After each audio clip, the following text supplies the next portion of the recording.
Hi, so in this video I'm going to show you how to record basic piano in MIDI format.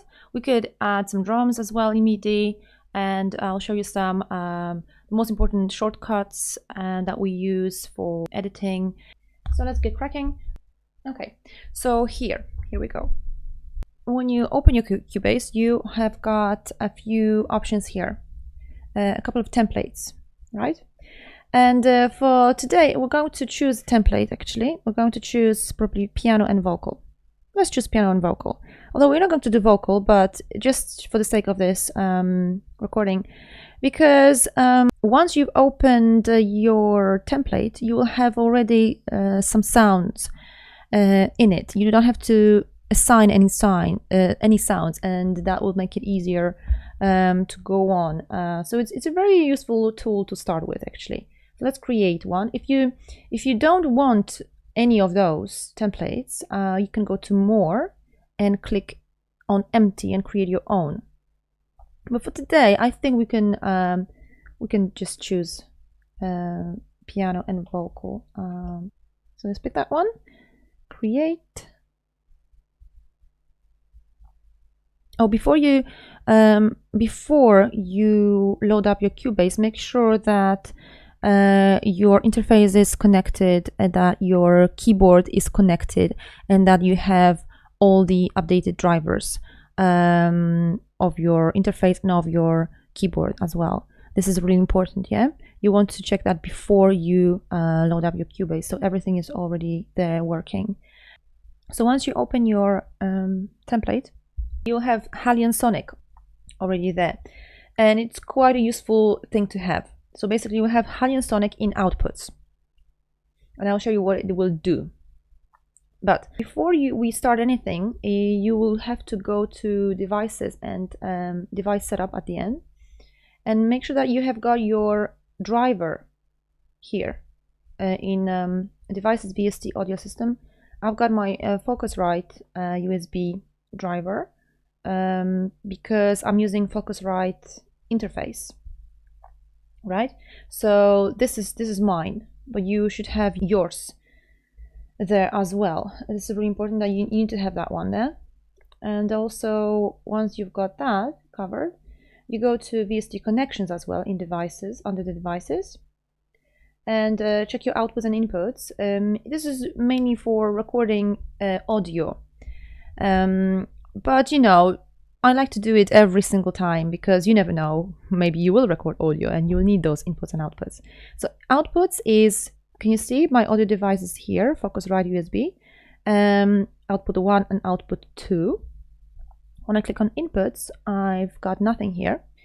I don't need stereo. I can remove that with right click and then remove bus. Funny name, bus. Strange names. So when I've got mono 1, you can see it's not connected. So I'm going to click on here and pick input 1. And for mono 2, I'm going to choose input 2. In my interface, there were 2 slots. One I use for microphone, and the other one I use for the guitar. So mono 1 is the first slot, and mono 2 is the second slot, basically. So mono 1 is my microphone, and mono 2 is usually my guitar. Okay, and piano. All right, so can you see now? When I highlight the piano, I can see here in inputs, you've got all MIDI inputs, and in outputs, you've got Halion Sonic. So this is already there for you. You don't have to assign, you don't have to choose your outputs here, because it's already there. If you chose your, at the beginning when Cubase gives you options, if you chose your empty project, you would have to create your own sounds. You would have to assign your outputs here. But we're not going to do it now. So, because this way is easier. First thing you want to do, make sure that when you've got your ready piano MIDI track, you've got number 1 here. This is important. Number 1 is the channel, and look, when I click on that, you've got a lot of channels, right? And your channel has to correspond with the track. So the piano, or the instrument, my piano goes with channel 1. If I create another instrument or a track, for example, number 2 would be another piano or maybe drums, I would have to assign that track another channel. They have to correspond, basically, yeah? So let's assign the sound for my piano, because at the moment, you know, Cubase assigns a basic piano sound. But you can choose from the sounds available here. You can choose whichever sound you want. First of all, before we actually continue with that, you have to make sure that your piano actually works. So if I click on my piano now, can you see this here? The sound goes when I press on my keyboard. That means it's working, and I can hear it in my headphones as well. That means it's all good. If you don't have that, that means something is wrong with the connections, probably. Your settings or the connections, VST connections probably. Or maybe the drivers. Maybe you have to update the driver as well. But if it's all working, you can hear the sound in your headphones, then it's all good. So that's a good sign, yeah? Oh, what I wanted to say is that my laptop speakers, when I load up Cubase, are not working, okay? So you won't be able to hear what I'm playing, really, unless I really put up the volume on my interface. I'm doing it right now, like to the highest settings, and I can also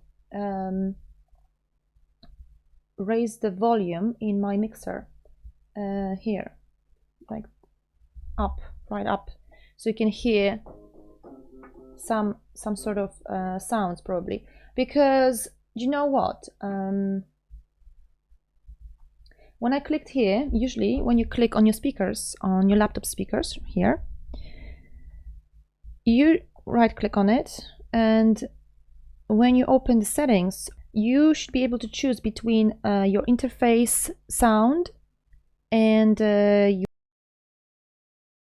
for example, want your want the sound to interface, right? If you want to have the sound in your headphones.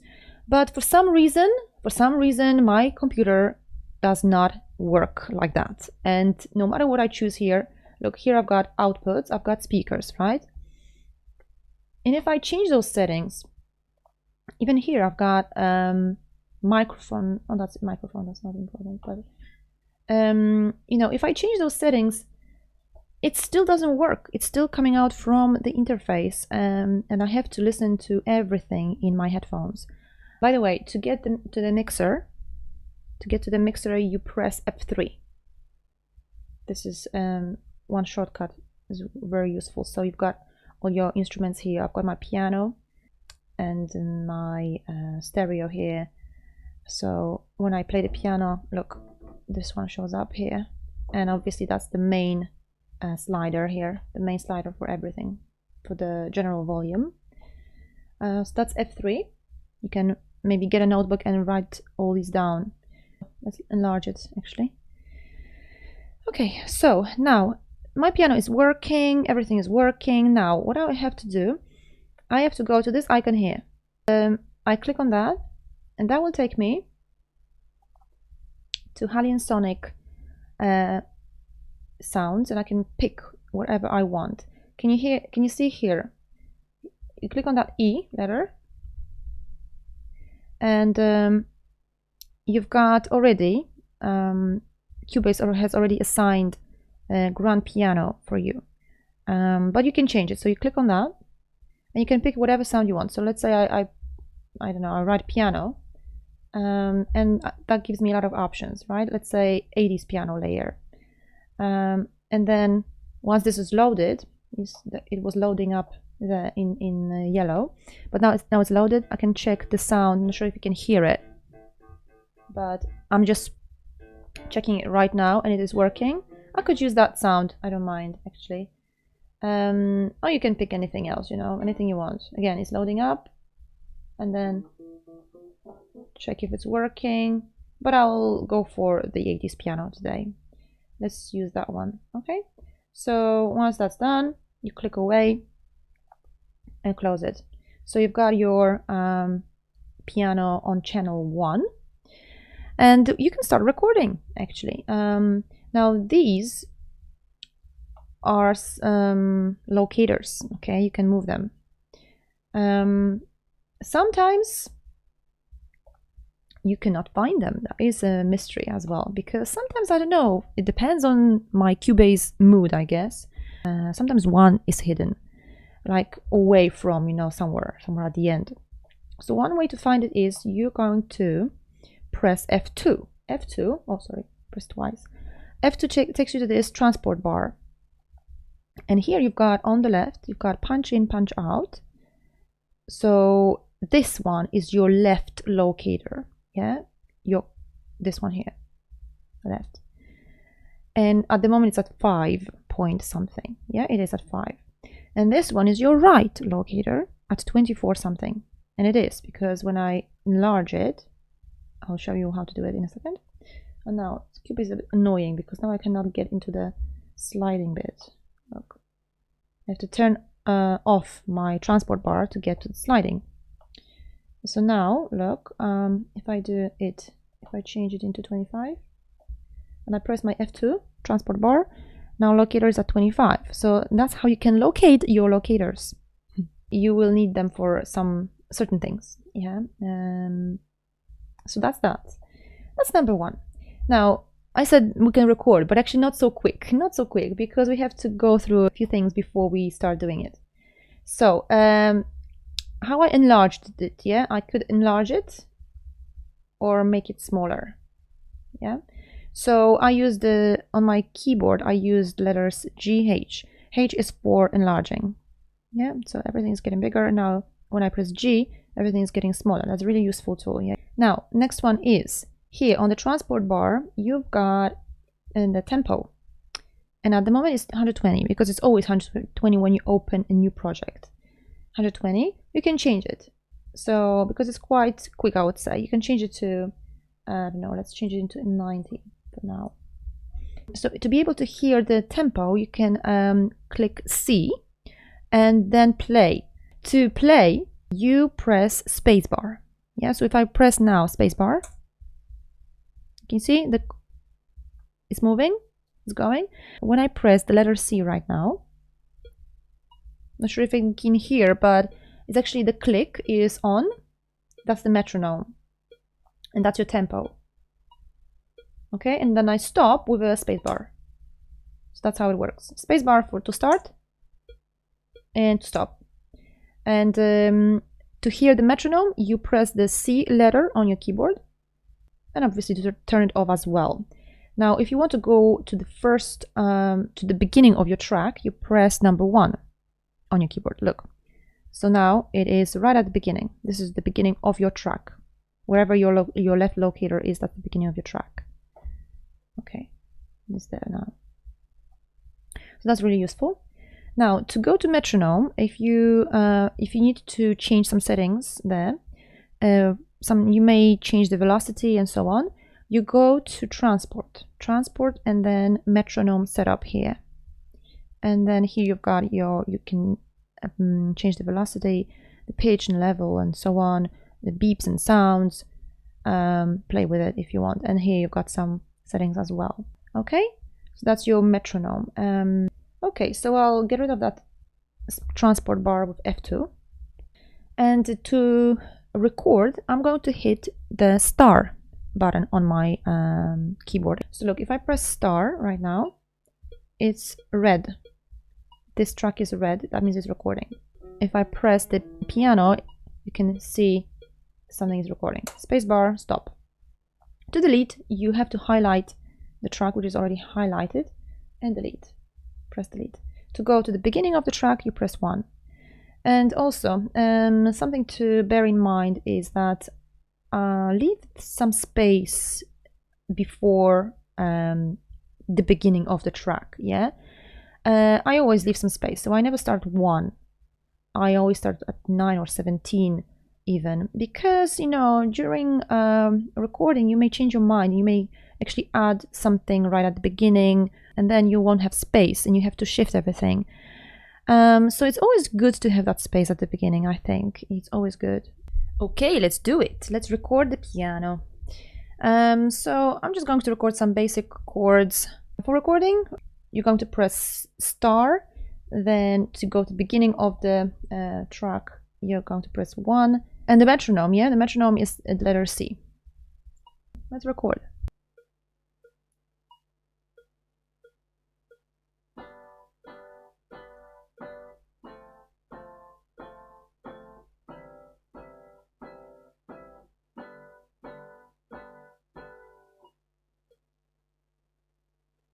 Okay, so that was my basic chord progression.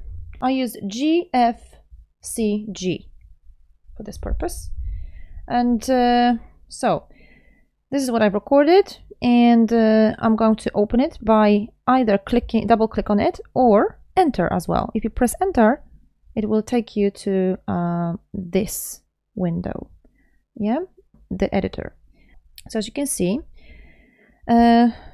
a lot of them are sticking out, and they shouldn't be sticking out. Okay, everything has to be on the line, on the beat. So what you're gonna do, you have to tidy them up. So a good thing to do is to apply quantize. Quantize is here on top, this beautiful thing called quantize. What you could do is you could highlight the notes, and look what it's doing. So if you highlight the notes, it will align those notes all together. So apply quantize. So all of them are now nicely aligned, and they are, you have to, you can be sure that they are all starting in the same place, which is what you want. You want all the notes to start at the same place. Of course, if you play them like that. All right, so that's one thing to do. Now, be careful with quantize, because sometimes it doesn't work like that. If your notes are like before, if I press go to edit and undo quantize. If, for example, the difference between them is not big, like, they're sticking out a little bit, and it's more or less the same kind of distance from the line. But if, for example, one was sticking out a lot more, and now I cannot extend it more, let me see. I'll take this off for now. I'll explain in a second what it means. But if, for example, one was sticking out like that, which is crazy, but it's possible. So if this one is sticking out like this, and then you apply quantize to those three, look what happens. So that one got shifted towards left, and these got shifted towards right. And because this note, the first note, was closer to the left line, was closer to that beat, these two were closer to that line. So be careful with that. All right, so if you if those notes, all the notes are kind of like, oh sorry, I'm just resizing them all now because they're all highlighted. So if all of them are like more or less sticking out in the same distance from the line, then you can apply quantize, highlight them and apply quantize. But if there is a big difference between them, then do not apply quantize. Basically, what you want to do, you could also, if you don't have like many notes sticking out, if just like 1, 2, you could do it one by one as well if you wanted, but make sure that you have this snap on. It's a really important thing, because if it's not on, then you will not be accurate. You may do this, but you don't know if this is actually on the line or not. If you enlarge it with H, I'm pressing H now, and where is it? Of course it disappeared because my playhead is here, and I think that's why, that's what it's doing. So I have to go back. If my playhead is here, when I enlarge, it's going to stay in this place. So look, there is, if I enlarge even more, this note is not really on the line. So I cannot be sure if snap is off. I cannot be sure how far away from this it is. If for example it is small, you see, you can't see it properly. So when you are tidying up your notes, make sure that this snap is on. And then you can, when you are, for example, resizing, it will go to the line, yeah? It will be aligned properly. If I do it one by one like that, look. Okay, or just apply quantize like this. You know, if, for example, most of them are not too messy, you can apply quantize to all of them. It saves you time. But here, look, it's a mess. It's really a mess. Now, if I apply quantize, let's see what happens. Let's see what happens with this. Well, actually, they moved in the correct direction, so that was quite all right. And then these. So you always make sure that they are moving in the right place. You don't want them all over the place. Okay, so that's quite nice. Now, another thing to bear in mind is this here, presets or whatever. It shows you the structure of the note.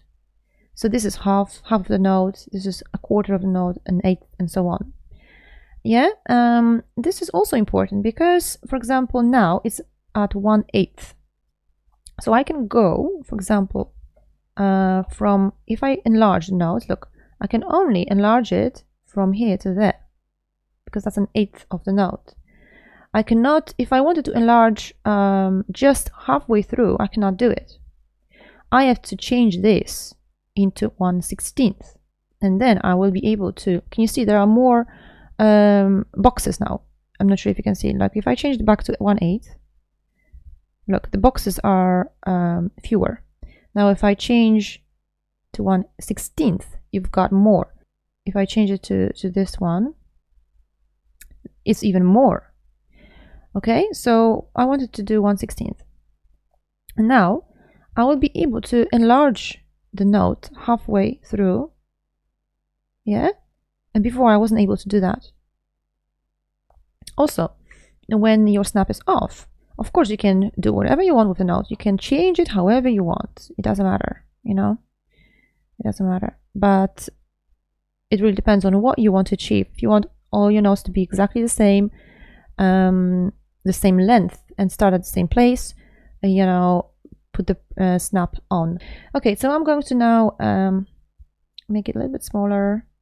Look, there is a lot of distance between when I hit the record and when I started recording. So there's a gap. You can't have the gap, obviously. You have to even this out. So you bring it up here, and then this, from that you drag it. So that's your first verse or whatever, or half of the verse. Now, another thing to bear in mind is, I'll show you something right at the beginning. When you, for example, close those tracks like this, bring them closer like that. Sometimes, I don't know, if your snap is off for some reason, you forgot, and for example, your note is sticking out a little bit and you did not see that before, yeah? You did not see, overlooked.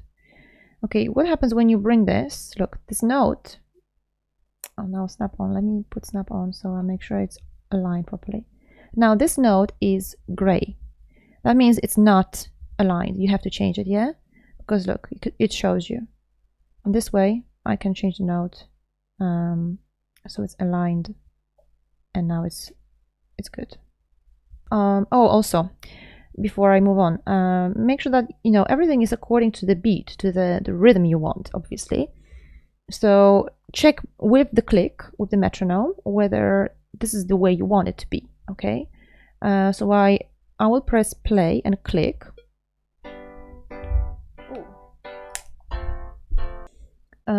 We know that everything is working well, that everything is, you know, every note is according to the rhythm, everything is fine.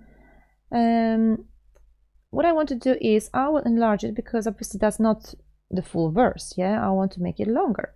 Let's say I want to repeat all those. I want to repeat all those notes, so I don't have to play it again, yeah? I don't have to play it all again. I can just highlight all of them, highlight with your mouse, and press Control and C. Control C will copy, and then you can paste it wherever you want. So I have to bring my playhead at the right place, and it's also very important that you have a snap on if you want to copy and paste, so it paste in the correct place, in the exact place you want. Because if the snap is off, I will turn it off. Now, if I enlarge it, for example, I'll put, I don't know, playhead here.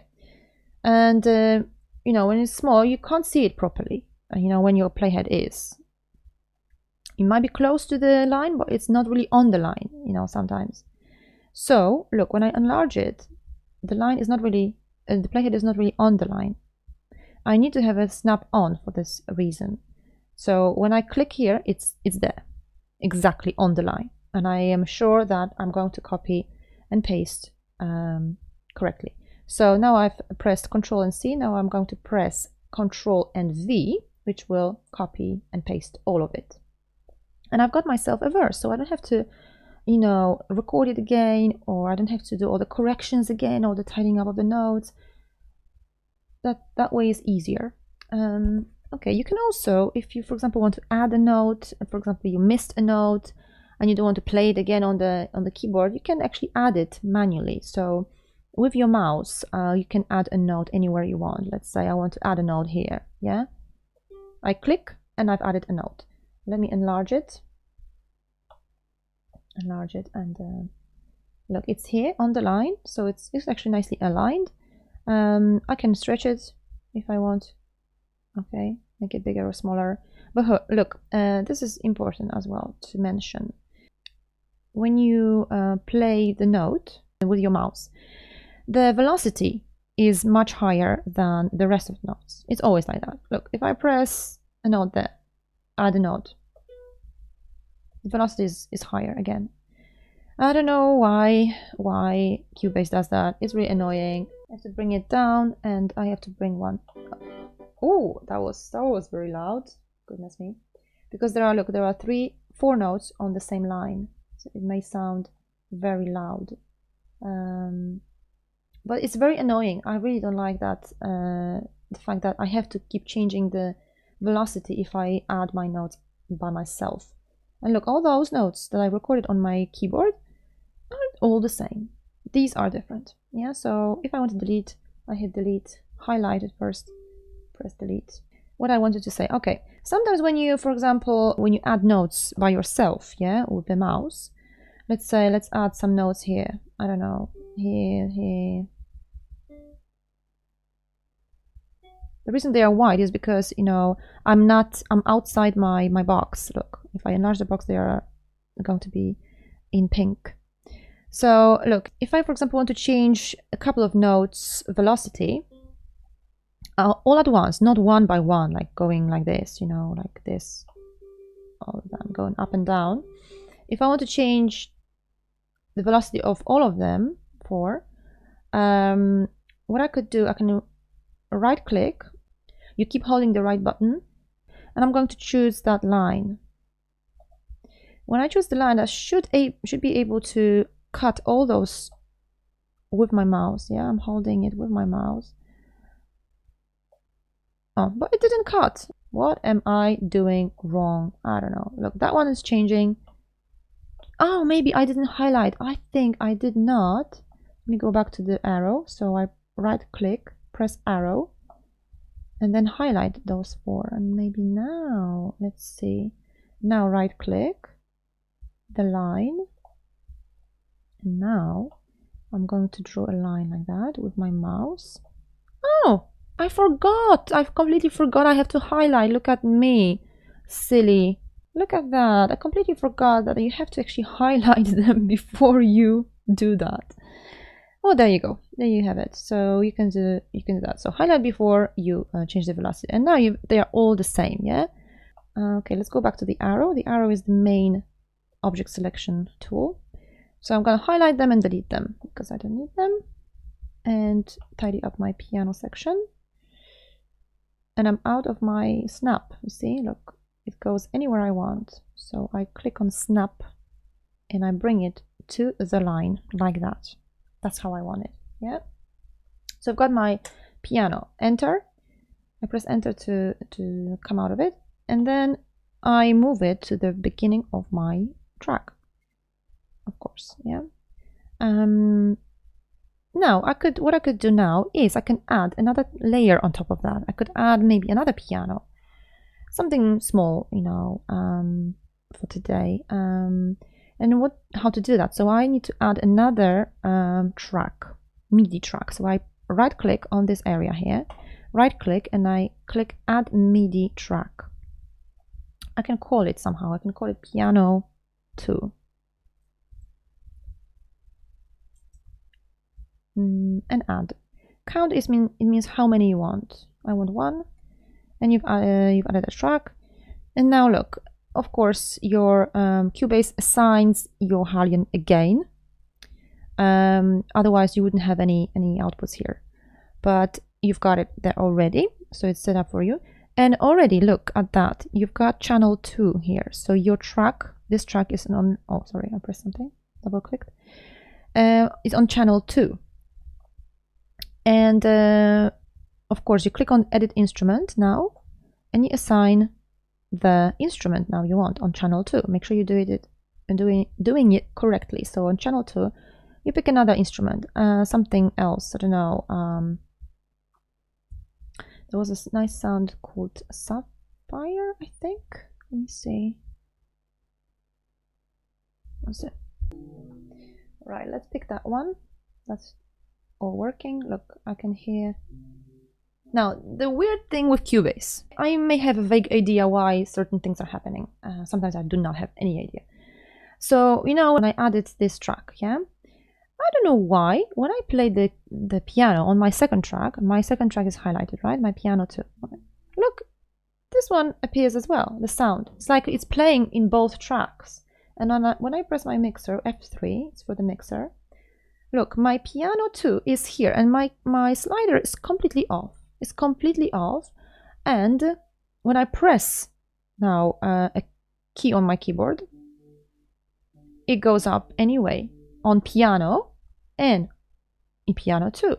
But it doesn't matter what I do with the slider, you know, slide it up or down. It doesn't change. It's still, you can hear the sound. This is really so weird. I think it has to do with the settings. You know, when you open the ready-made template, it's like Cubase assigns all the tracks, all the MIDI tracks to one channel somehow.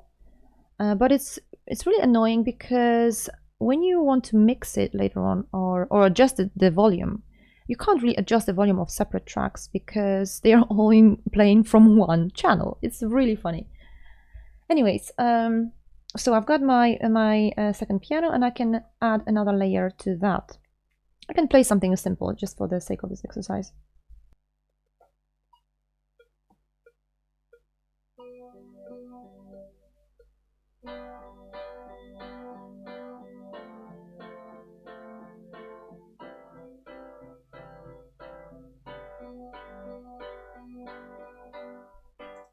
And stop with spacebar. Oh, I didn't really like the last one. I don't know why I did this one. I wanted to do funny. Okay, never mind. Okay, so let's see what we've got. I open with double click or enter, and I go to the editor. So these here I started too early, so I can delete those. I don't need them. And again, same thing. So tidying up the notes, enlarging with page, and I can, let me see if I can apply quantize to all of them. I think so. I think, you know, if they're not very messy, you could apply quantize to all of them. I mean, I'm quite particular, and usually when I work with tracks, I do it in sections. I don't do it all at once because I want to make sure that they are all in the right place. But for here, I can do it like that. So I applied quantize to all of them at once. And what I wanted to change the last notes. So basically what I need to do is, I need both of them, but the other way around. So I need to bring this section to that side, and this section comes later. There, right? So now they will be playing the way I wanted them to play.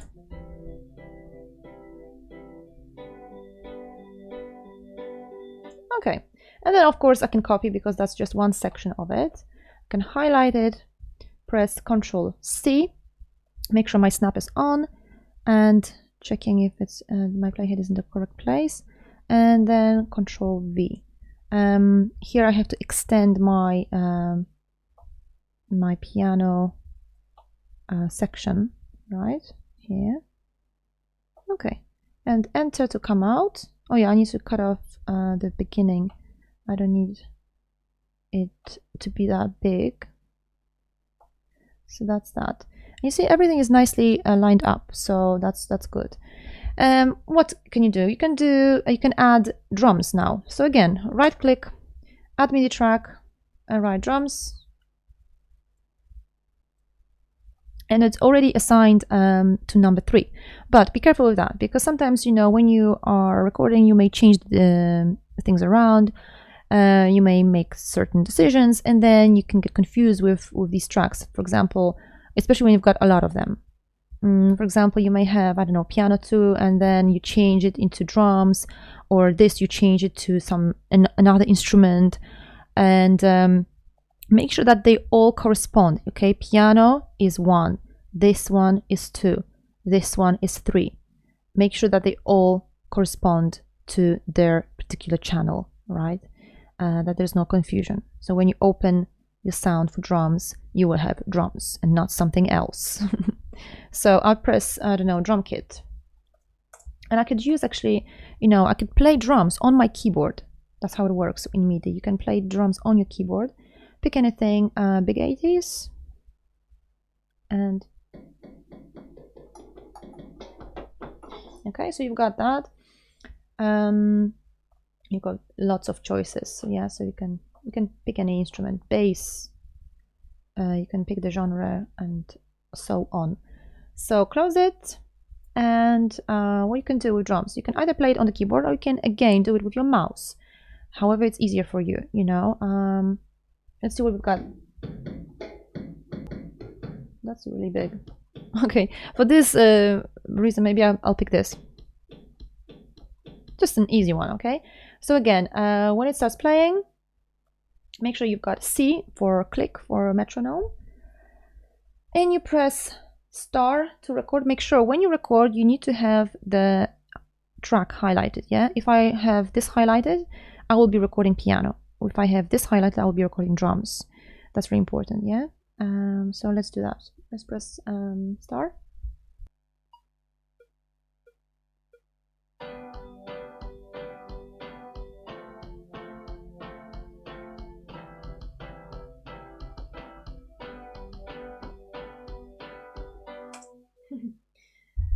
Okay, that was a bit boring, but you know, it is what it is right now. So again, I click enter, go to the beginning.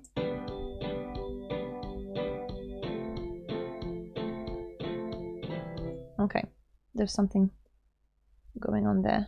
I can enlarge it to see they're quite all right. Just trying to do this. Just resizing them. Make sure that you don't miss anything. Like this one here, I missed. Let me see.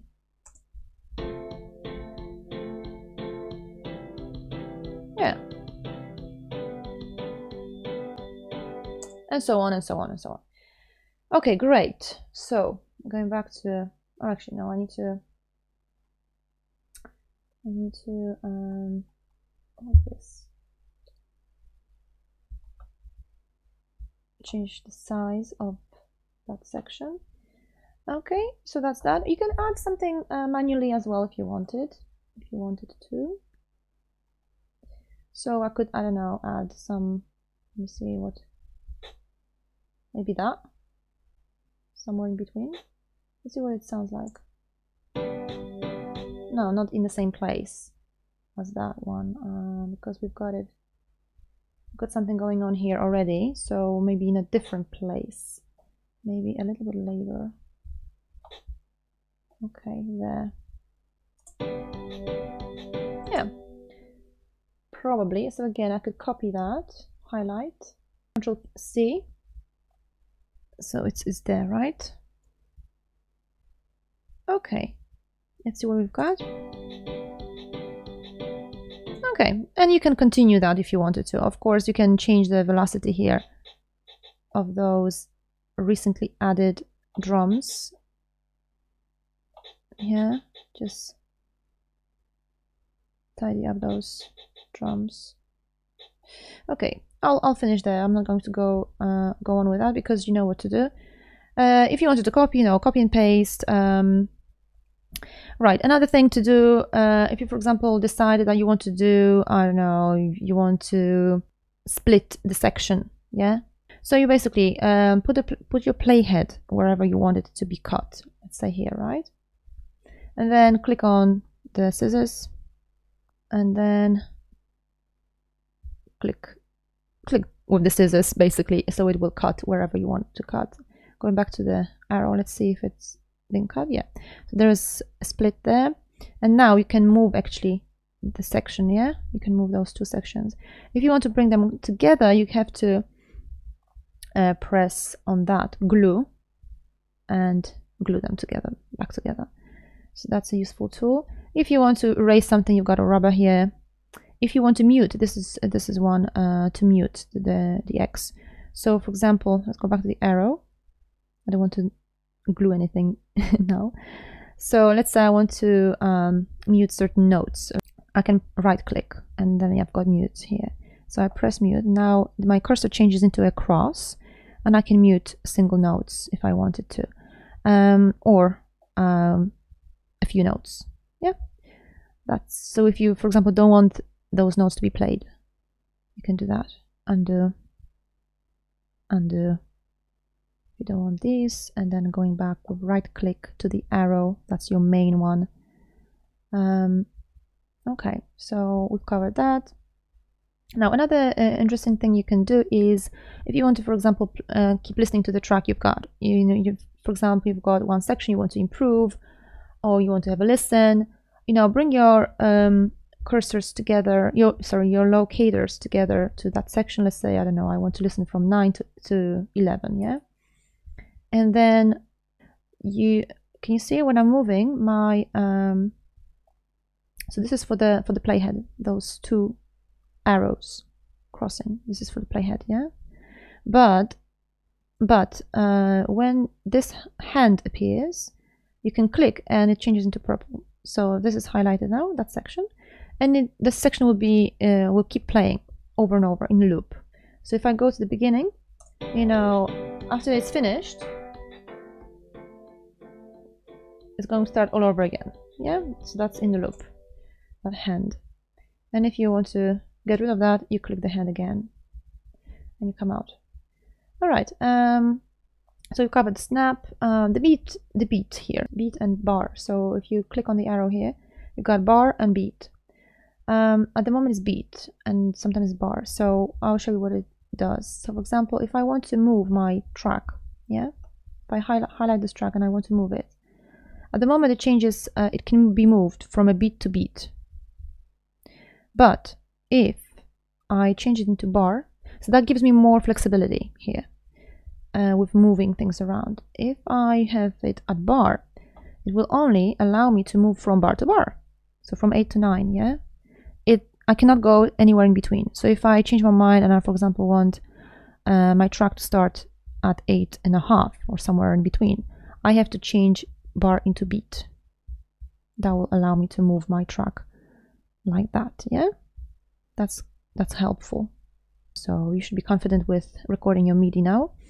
And if you want to save it, you go to File, Save As, and then you have to save it wherever you want to save. Give your project a name, save it somewhere, and so on. If you want to export it, if you want, for example, to listen to it on your computer without opening Cubase, yeah, you go to File and you do export, and then MIDI file. But for that, this is really important. You need to make sure that those locators are mentioned at the beginning, are at the beginning of the track and the end of the track. If they are not, then you're going to only export whatever is highlighted, yeah? So for now, I would just export the track from here to there, not the whole track. So make sure that your right locator is right at the end of the track, or even a little bit further, just to make sure that everything is, or even before, a little bit before, to make sure that everything is exported, nothing is left. Yeah. So I click on File, Export, and then MIDI file. Yeah, export MIDI file.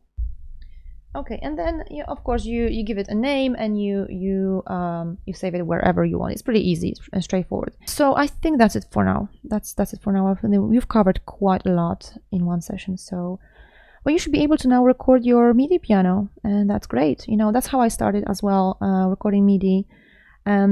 It's really good, I think, to start recording MIDI because it gives you a lot of flexibility. You can change anything.